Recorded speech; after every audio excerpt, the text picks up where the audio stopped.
Hello gardeners, it's Lauren from Till and Trowel. Okay, it is Sunday, April 11th, and I'm out here coming to you from my plot at the Overland Park Community Garden.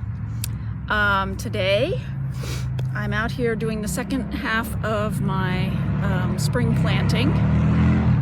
Sorry about that, we're not far off of a road and sometimes motorcycles come by. So yeah, let me show you what I'm doing and talk a little bit about observation skills. I'm going to talk about that quite a bit this season. It's one of those gardening skills that you develop when you're becoming a new gardener. All right, so here's my plot, and you can see that like halfway across, let's see, we're going from there to there. You can see that the dirt soil is newly dug up, and that's where I put in my new seeds. I'd already planted the half that's settled down here, and you can see some of the sprouts already. Down the end here,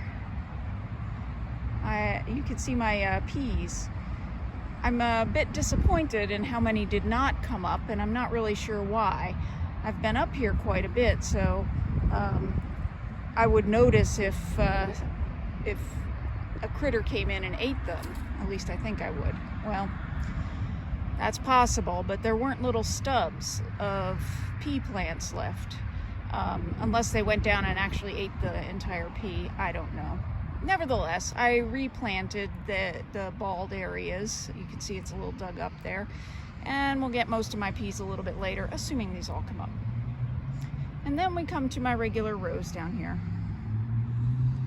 And we talked about observation skills in one of my blog posts, and it's one of those things that, as a gardener, it pays to develop your observation skills. Today, I want to talk about recognizing your sprouts. All sprouts don't look alike, and some are very similar, but there are some that are classic that just helps to know. You should observe your sprouts as they come up too. So this first area here, let me get over my fence. These little guys, these are carrots. Carrots have long, skinny initial leaves. And I looked up, found out what it is. Wait, another motorcycle.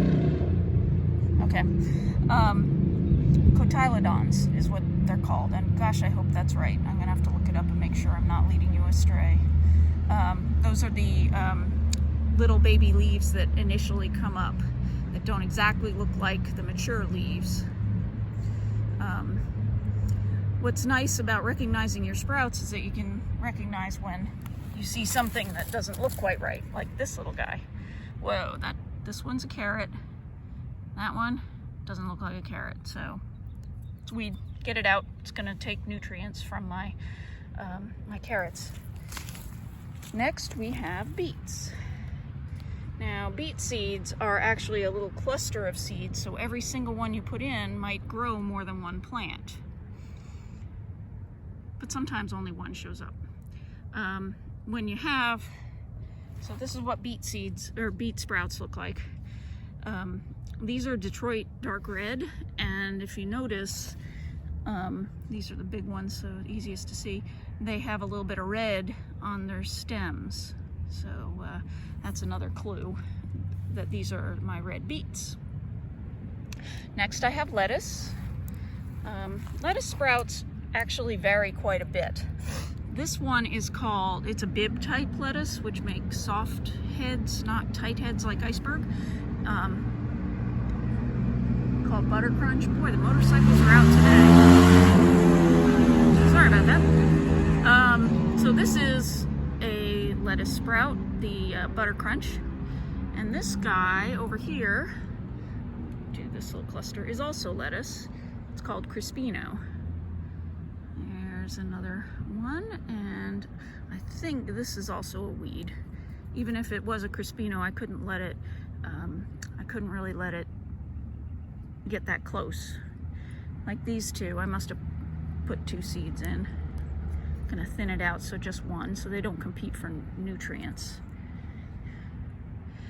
And finally, another one that, this one's pretty characteristic. If you see it, you know what it is. Anybody? Anybody? Oh wait, I don't have an audience. It's spinach. Spinach puts up these two long skinny ones, and then it starts growing the spinach leaves, which you can kind of see on this little guy right in the middle. Oh, there's a weed right next to it. Get rid of that. And on this one, actually, you can see the real spinach leaves starting to form. So these sprouts, all these sprouts are about 2 weeks old. The pea sprouts that I showed you, let's look closely at those. There's a little baby one, and there's one that's a little bit more mature, starting to get the tendrils that are characteristic of peas. So I really need to, there's a couple good ones. I really need to get the supports ready for them and get them up sometime this week. So that's my little lesson on observation and seed sprouts. Always good to know. All right, happy gardening this week. I hope you're able to garden and get out on your plot, wherever it's at, and get out in the sunshine. So happy gardening, everyone, and have a good week. I'll see you next week.